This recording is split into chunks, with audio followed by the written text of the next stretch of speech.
having the new parents in school. And having new parents in school, it requires bonding.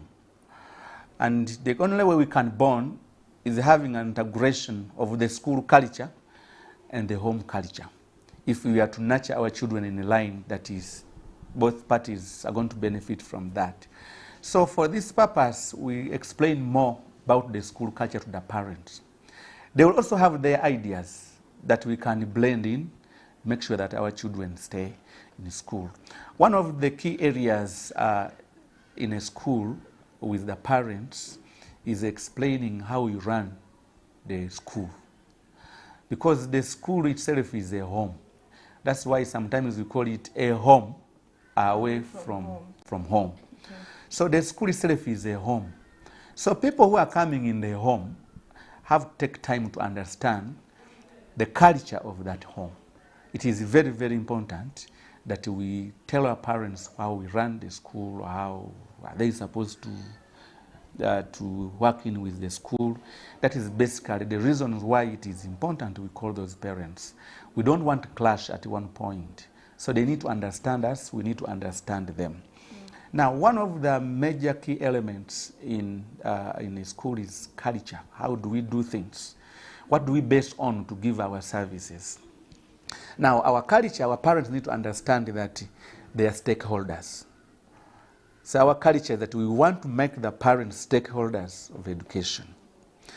We want a school where we involve the parents so much in many of these school programs and activities.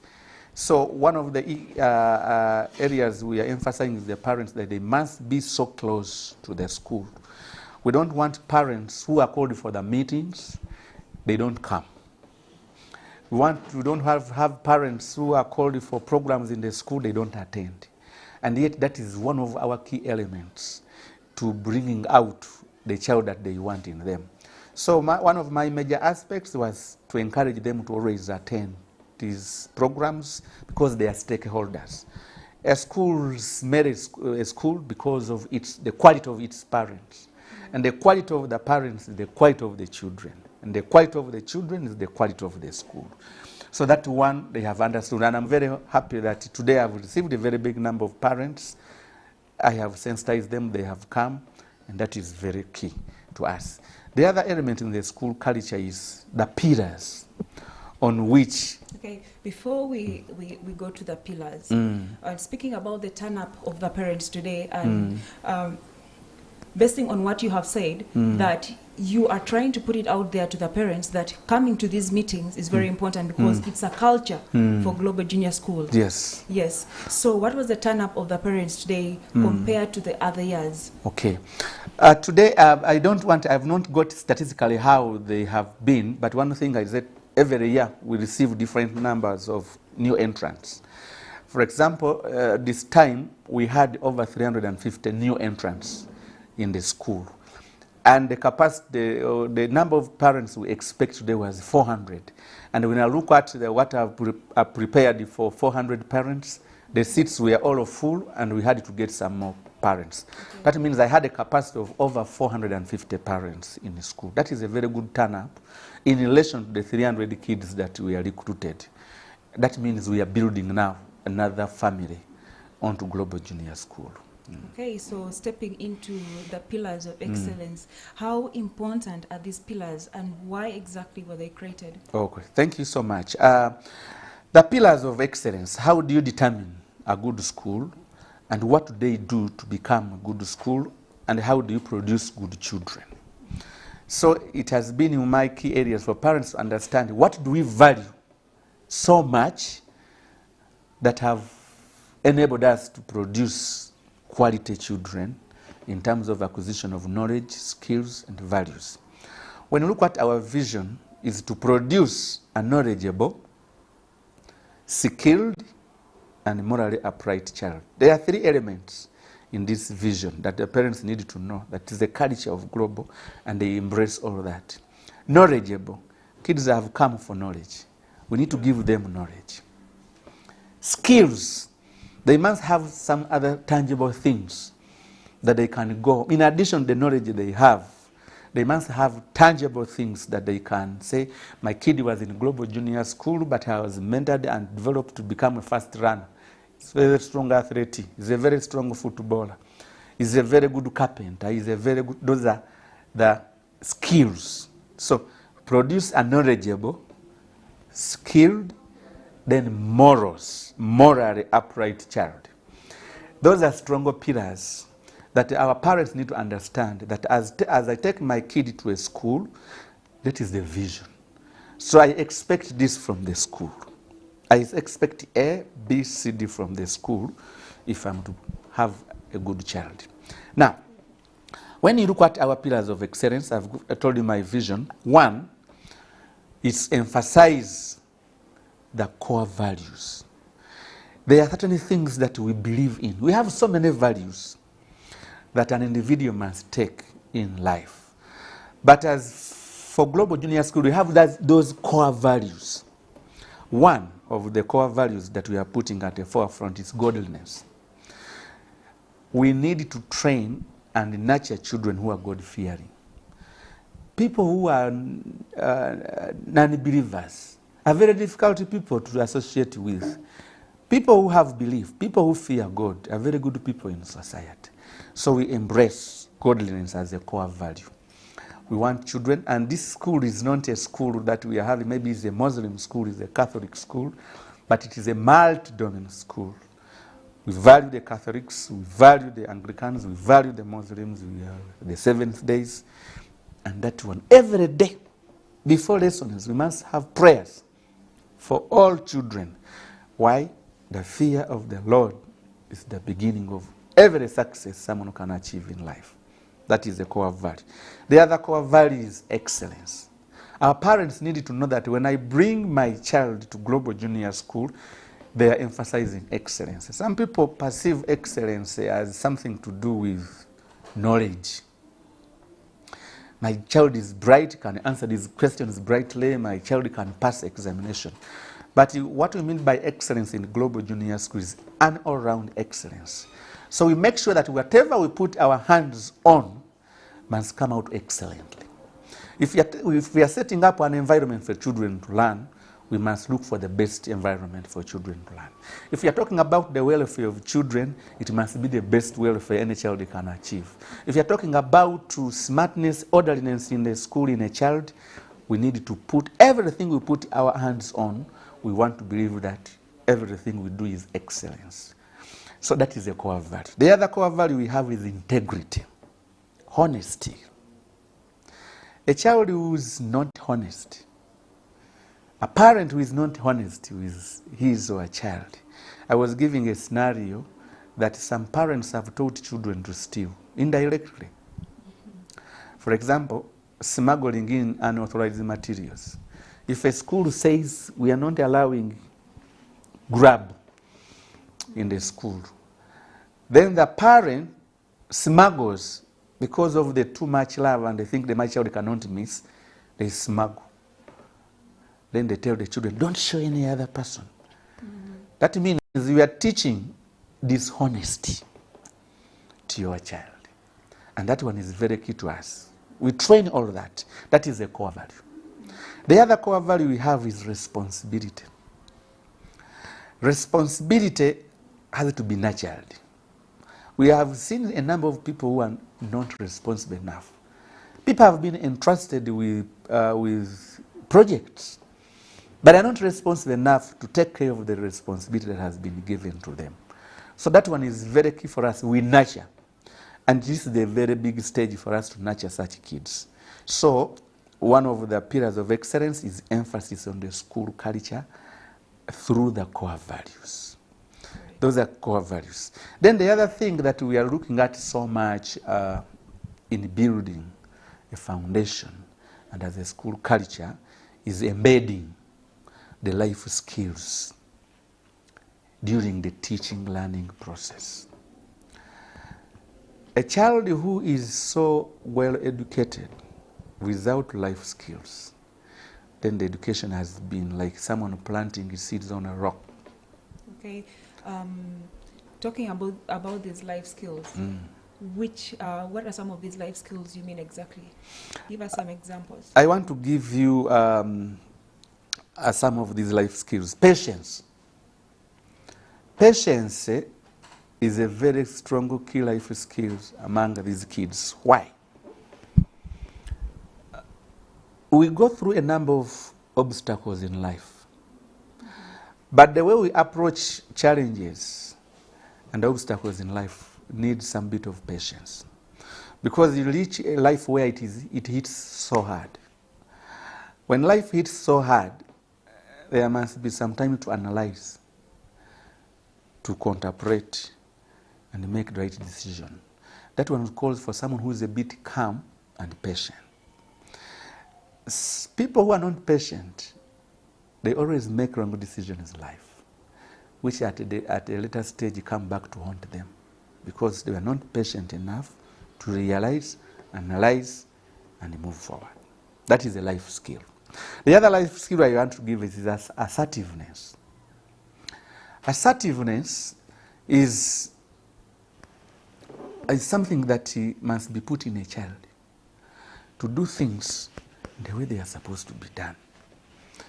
Meeting deadlines, time management requires someone who is so assertive, very flexible in the way we do things in life. Those are part of the skills that are very, very important. People who don't beat deadlines of accomplishing targets, that means they are not aggressive enough with life. Being an African child, you need to be a bit aggressive, assertive. That is a life skill. Yeah, I'm talking about decision making. Decision making needs analysis. So in the way we do things, we train children to develop such life skills. There is no curriculum that you are going to put there. Now I'm teaching children to critical think. Critical thinking is a life skill. But what are those factors you put in place for children to critically think, analyze, and move forward? However bright you might be, resilience. People must know how to hustle in life, and we put it in children. Parents want to put so life easy for their children. They don't want to see them suffering to do them work. Children see they are walking sluggishly. No, that is so a bit queer. However much knowledge you have and you cannot put resilience, critical thinking, analysis into your life, then the education doesn't count to whatever. Communication, effective communication. If you have knowledge that you cannot communicate, that you cannot put in practice, how do you sell your knowledge to people? People have knowledge, but they cannot sell the knowledge they have to people. There are certain aspects we put communication. How do you persuade? How do you do that? And whenever you are teaching such, you must put all those into consideration. Okay. Now, also considering the fact that you've talked about the skills like patience, resilience, assertiveness, and of course the other pillars that we also talked about. Now, the first home for a child, the first school for a child is home. Good. Because good. a child is nurtured from home by their parents, brought up by their parents. Okay. And then when they come to a school, it is also another level of nurturing. So when children are home, there means there also has to be rules and regulations and a curriculum that the children follow. Now, the fact that you are carrying out meetings like these ones with the parents, how do you ensure or find out that the parents are playing their role as parents at home, making sure that their children are safe, that they have curriculum, rules and regulations to follow? Because when children are home, like for holidays, they have a number of things that they do. So what is the normal day for a child supposed to be like at home? Thank you so much. That is a very big element that some parents tend to ignore. As I communicated earlier, and I've been always telling the parents, the first school is their home. We receive kids starting from the age of 3 years. Now, a kid who comes to school, before we impart in these other skills and knowledge, they will have to have a foundation.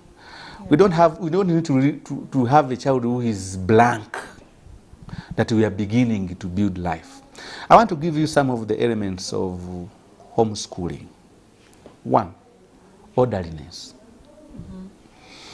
Parents must create order in their homes right from when you are breastfeeding your kid as a mother, by creating routine, because a school works with a timetable and a program.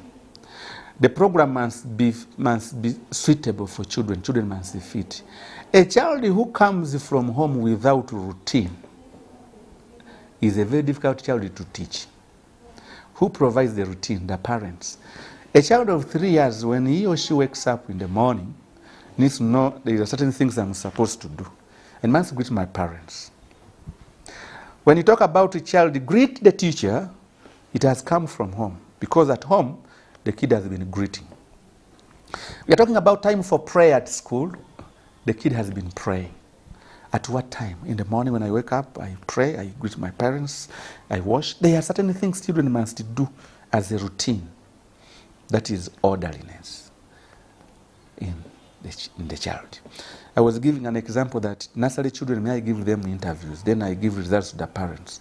A child of 3 years, for me, when you bring your child in my office, at 3 years, the interview has begun from there. Greetings, how are you? I change the language. Oliotia, Jevale, something like that, because you are beginning life. Now, when I see a child who does not concentrate on me, who runs the other side, runs the other side, runs the other side, jumps on somebody's table, the parent has lacked a lesson at home, order and a routine. Then the other thing that we need to do is respect. And the domestic violence has created the children who don't respect school rules and regulations, because it is what they go through at home. When they see someone slapping a friend, that is the very kid who will come and slap a colleague at school, a friend. The parents must create a situation that these kids have respect, love, care for the people that they are staying with. When that child comes to school, is a very superb person, because that is how the kid has been moving. But when a child sees parents fighting, they fight back. They will fight back. If they see a parent abusing, they will come and abuse. And that child is very difficult to put in knowledge because he lacks the basics. That is a curriculum. Then the other thing that we are supposed to put, we need to prepare the physical well-being of these kids from home by engaging them into activities. Because the strength of the body is the strength of the mind.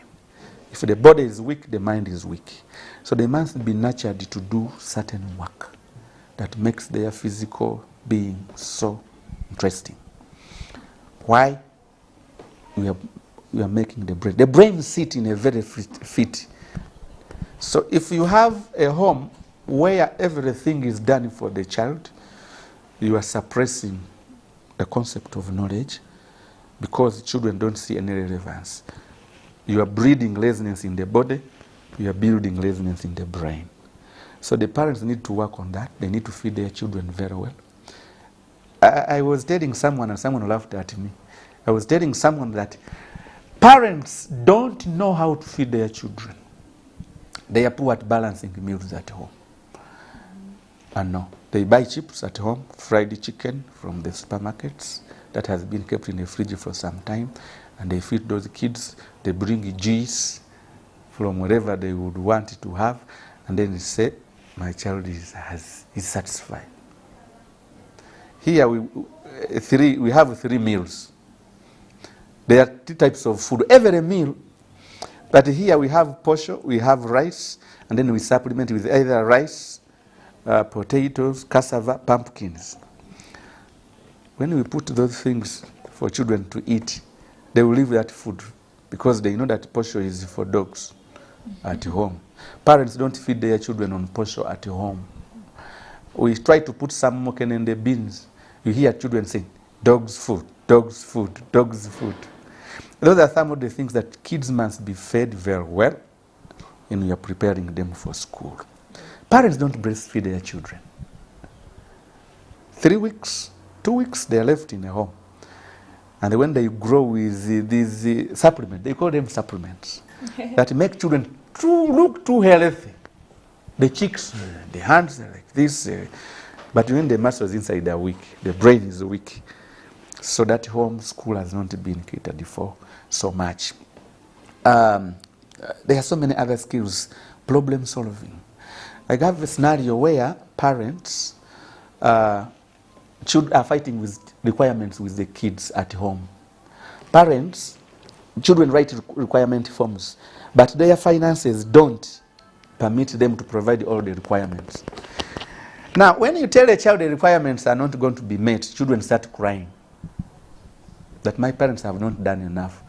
But if they are patient enough to look with the parents, they say, my parents maybe they are not able to do this. Let me move with what is there.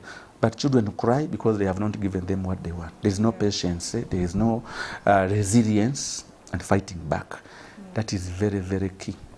And a lot of things that the parents are supposed to be at home to become the first school. All right. So one of the other things we talked about in the meeting was the blending in of the parents in the school. Now, what exactly did you mean by blending in? As a school, how would you like the parents to blend in with you? Okay.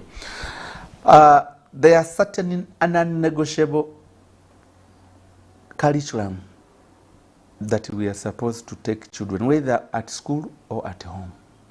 So my role as a head teacher is to talk about those elements that we think are very vital for children, that they are supposed to be done here and they are supposed to be done at home. We share so that whatever we speak at school is what is spoken at home. So that when the child comes from home and reaches school, the language is the same. So what we need to do is to get the culture that is suitable for home and is suitable for school. Some cultures are not, there are some parents who have adopted the culture that are not suitable in their homes. And for us, when we come, we speak against that culture. But some parents find it as if it is the right culture. So we teach, guide, we parent the parents on what are the acceptable cultures that you must put in a school and at home. When you combine those two, we move together without any problem. Now, one of the causes of indiscipline in schools is failure to blend. For example, if I have the culture that wants to run and it is not in his line what the parent wants, then the child will choose sides. And a child will always choose that side that favors him or her. For example, a parent comes at school and says, for me, I don't want someone who is so much pressurizing my child to do ABCD. For me, I don't take them as priorities. So you should not put so much pressure, order, instructions on my child. My child lives in a free environment. Then the child says, can you give me your child for an outing, my child for an outing to ease? And there is a way they term it, they call it what? These things that make people go off minds. I don't know how they term it. I will remember, I will tell you. Stress. My child is too much stress because this. So give me my child so that we can have a relief. Then I ask, where are you going to have a relief with your child? We are going to the beach. So there are things that children must receive them at a certain point. You introduce life to children gradually. You cannot produce and give the child everything he or she wants at that particular time. They must be gradual. So you first leave this, you pursue this. You leave this, you pursue this. At the end of it, then you can have it all. But there are some parents who want to suppress everything that they think is good for the child, and then they ignore the priorities. At this moment in a school, the priority is education. Knowledge, skills, values, and everything. Okay. Well, thank you very much, Anthony, for those words of inspiration and a lot of knowledge that you have there. Well, your role as a head teacher, obviously, is a very big one. And Yeah, yes, true. you play a key role in the True. smooth running of the school. And True. yes, we wish you all the best as Thank you do that. Thank you. Well, yeah, we have heard from Anthony and we have talked about the school culture, and he mentioned a few things about the school culture, the timetables, the activities the children are supposed to follow. And also we were talking about the pillars of excellence, where one of the pillars was excellence, honesty, and then the skills like patience, assertiveness, resilience, and so much more. And then we got down to talk about how the parents are supposed to blend in with the children. Now, with that being said, let's go outside and meet some of these parents and see what they have to say about this meeting and about Global Junior School. Stay tuned. Okay, so as I had mentioned earlier, I said that the nurturing of a child is not only done by parents but also by teachers. But right now, here is a parent with me who is going to tell us the importance of the meeting they have just had. Welcome, sir. Thank you very much. My name is Charles. I'm a parent here at Global Junior. The importance of the meeting is to join hands between the school and the parents to understand the roles and responsibilities of both the parents, and then how the teachers have found the children, because we bring children to the school. Therefore, the school takes responsibility where we are not. So how they find the children, because they play both the nurturing and the nurturing of the children, because they look at their character versus the formal education they want to impart as knowledge for the children. So these meetings are very important, that the school reports on how they have found the children, and then they find and seek ways from the parents on how best they can support the children to move on and get the best of the desired knowledge they want to impart in the children. So the meeting joins both the parents and the teachers, and we come up with ideas and solutions on how best we can nurture our children jointly with the school. So the school plays its part, and we have to play our part as parents. Therefore, once the school presents its issues, then the parents provides the response, but at the end of the day we leave that meeting and then we see the children and we discuss and come up with the best solutions, because at the end of the day our goal is to ensure that we have the best children in the country and in the world at large. Okay, so there is a belief that school is a home away from home. So do you believe that? Because our children spend like 90% of their time in school than they spend at home. Do you believe that school is another home for your child, and why do you think so? It's a fact that because at home, the children stay at home very little time. 3 months, the child will be in the school for 72 days. Then you stay with them for 30 days. This means that the culture, the nurturing, and all the morals need to be balanced between the school and then the family. Therefore, what the schools find with children have to be discussed with parents who stay with the children for little time, so that they can complement and come up with the best product. Well, last but not least, for the time that your child has been in Global Junior School Mukono, has there been an improvement in the education of your child? Thank you very much. In terms of education, that one is credible and very, very complimentary. If you want to bring a child, then Global Junior is a place to be in terms of education and quality teaching and learning. Leave alone teaching, but here it's quality teaching and learning. The child is taught and the child learns, not only knowledge in class, but also the nurturing and the morals and discipline. You'll never regret. Well, thank you very much, parent. It was nice having you. Great. Okay, so we still have more interviews with parents, and we're still going to learn more about the nurturing and grooming of the children, and especially the importance of the teacher-parent meetings. Stay tuned. Okay, my name is Davis Wambwa. It is important to have parents in such a meeting because it enlightens the issues that are happening at school. At the same time, it informs the parents also on how to handle the children when they go back to school, when they go back home. There are many issues that happen at school, at the same time happen home, but because of no information about what's happening at school, then parents tend to be off.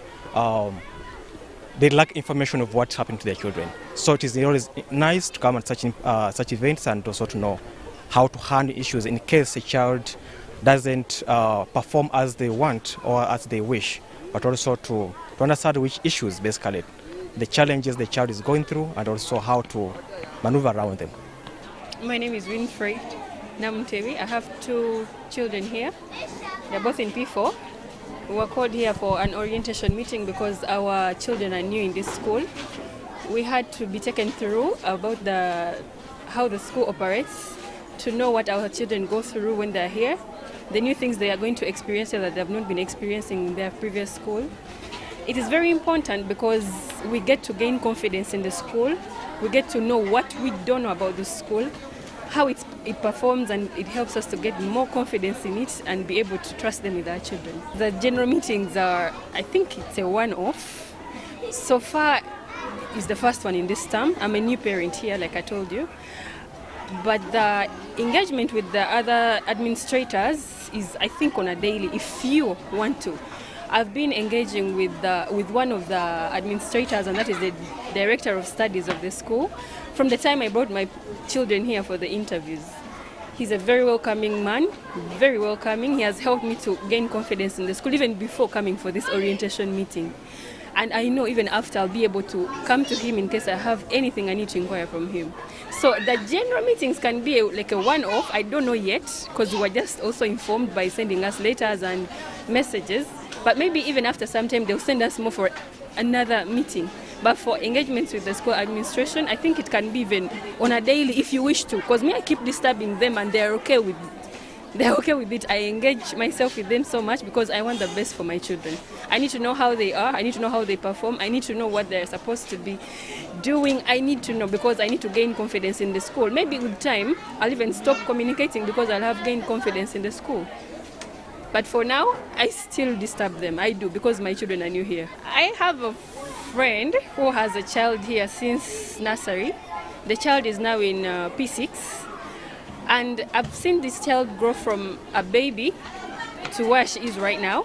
But the way she has changed from where she was to now, it is so good. The way she is right now, if you're a parent of that child, you can feel proud. The girl is so confident. She's now having self-esteem, which is a very good thing. Very confident. She knows how to express herself, which wasn't the case before. So that friend of mine advised me to bring my children here because I needed a better school. I can't say the school where they were is very bad, but I needed something better. Something that was going to bring up the children's esteem and the confidence. It is actually just 3 weeks since the term began, but I'm already proud. Yes, the meeting was about introducing the new parents to Global Junior School. That is basically what is done every year when new entrants join the school. Well, a lot was said during the meeting, but among the key issues was the issue of discipline. That was one of the major issues. Then also how the school is progressing academically, how the school is managing the issues of dealing with the different aspects of children's indiscipline, how the school deals with feeding children, and very many other issues. My name is Elizabeth Agogong. I'm a new parent here. I have 2 children. One is in this class, P5, and then another one is in P2. We've just concluded an orientation program for parents. My experience and expectation are met. As worried, I thought my child would be dirty and maybe something like that, but my daughter is happy. She's clean, she looks well kept, and the school is really organized. I appreciate, and my only maybe prayer to many other parents out there who are struggling with schools to find comfort for their children. I think this is a home away from home.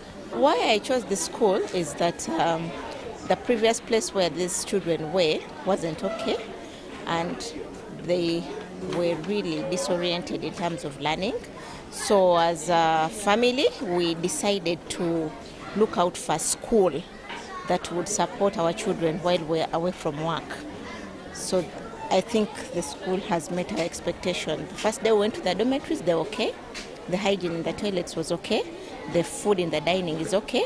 And just as I told you, when we left her here, I thought I would find her dirty, maybe sick, but she has met my expectations. She's very clean, healthy, and even the comment from the teacher says the girl is coping well, which is comfort to me.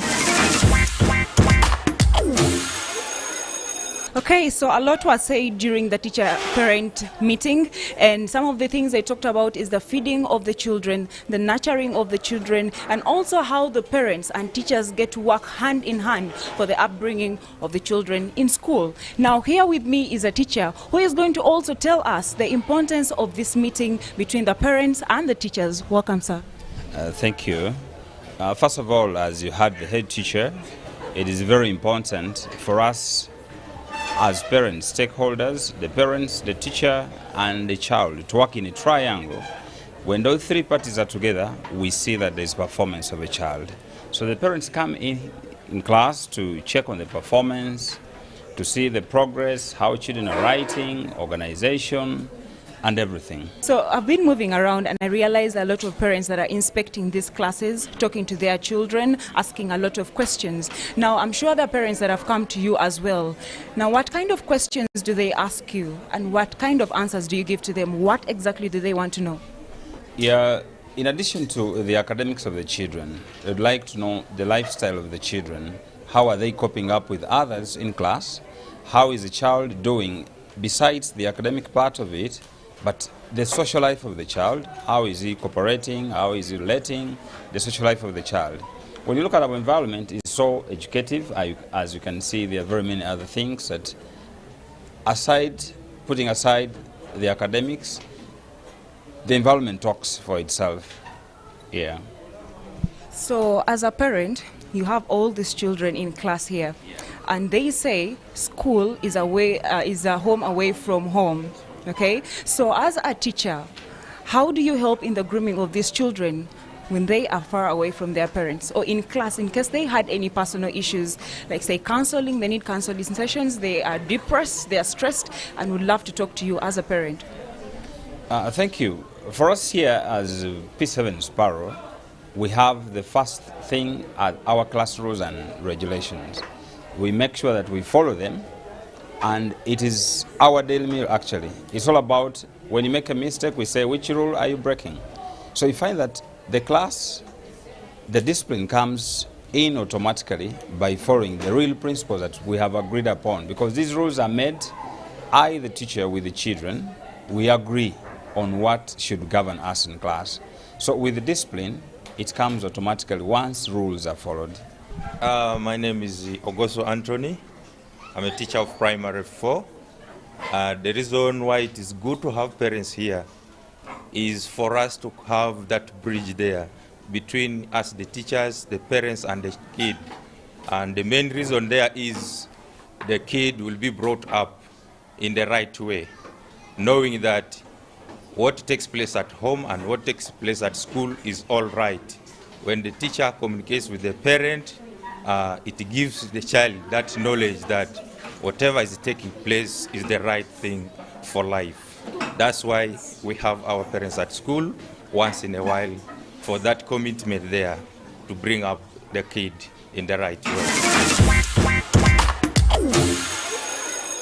All right, so after the different discussions and conversations we have had with some of the teachers and the parents, we get to realize that it is very important for children to be given life skills, including assertiveness, honesty, patience, and so much more. We don't only think that these values are supposed to be given to the children at home by the parents, but also the school plays a key role in the nurturing of children. And that is why the parents always have to blend in with the school for the smooth running of their children's academic excellence. Well, that is all we had on the Education Forum today. My name is Amuga Victoria. Until next time, bye-bye.